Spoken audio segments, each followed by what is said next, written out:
மேடையில் அமர்ந்திருக்கும் அனைவருக்கும் இந்த மீடியா வாய்ஸ் வெளியீட்டு விழாவுக்கு வந்திருக்கும் அனைவருக்கும் முதலை வணக்கத்தை தெரிவித்துக் கொள்கிறேன். நான் இங்கே ஒரு கெஸ்டாக வந்திருக்கேன்.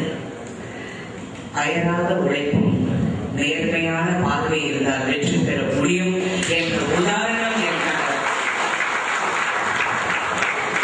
ஏன்னா எல்லாரும் அவருடைய விதவிதமான பரிமாணங்களை பார்த்துருக்கீங்க. ஆனா நான் மட்டும் ஒரு கிட்ட இருந்து ஒரு நண்பராக பார்த்திருக்கிறேன், மனைவியா பார்த்திருக்கிறேன்.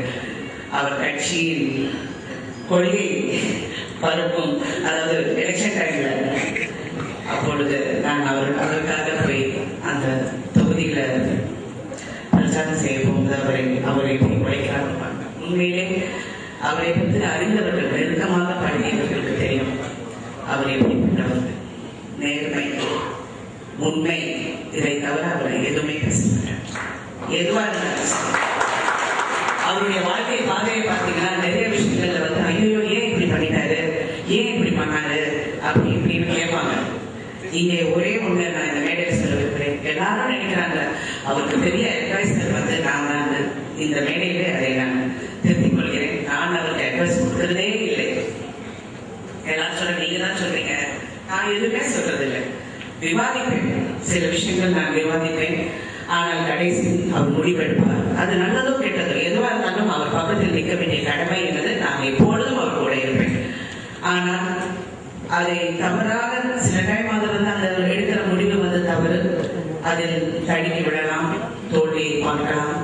அப்போ நான் சொல்ற ஒரே வார்த்தை, எல்லாம் நல்லதுக்கு. அந்த நல்லது இன்னைக்கு நீங்க வெற்றி பார்க்கறீங்க. அந்த வெற்றி அப்படியே மனிதனுக்கு நேரம் ரொம்ப முக்கியம். அந்த நேரம் உங்களுக்கு வந்துவிட்டது. அந்த நேரத்தில் நீங்கள் எடுக்கிற எதுவா இருந்தாலும் நல்ல வெற்றி பெறும் என்று as a person who really wishes you from the bottom of my heart, I really wish you.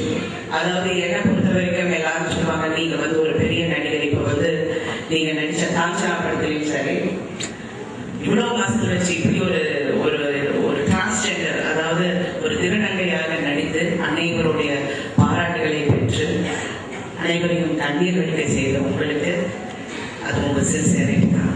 நிறைய பேருக்கு அதை புரிஞ்சுக்கிறதுக்கு கொஞ்சம் நேரம் ஆச்சு. எனக்கு ரொம்ப வருஷமா தெரியும், ஆனால் இப்ப புரிஞ்சு கொள்ற நேரம் வந்து விட்டது. And another thing about the magazine, I must say, எல்லாரும் டிஜிட்டல் ஏஜ் நீங்க சொன்னீங்க. ஆனா மிஸ்டர் ஸ்ரீராம் கரெக்டா சொன்னாங்க. தரம் எவ்வளவு முக்கியம் என்பது அனைவருக்கும் தெரியும். எல்லாமே ஒரு ஆராய்ந்து படிக்க. இப்ப பேப்பர்ல வந்து வயசா இருக்கலாம், வயசா இருந்திருக்காங்க, அதை நாங்க விட்னஸ் பண்ணியிருக்கோம். ஆனா தரம் எவ்வளவு முக்கியம் என்பது மக்களுக்கு தெரியும். அது சமீபத்தில் நடந்த எலெக்ஷன்ஸே ஒரு எடுத்துக்காட்டு.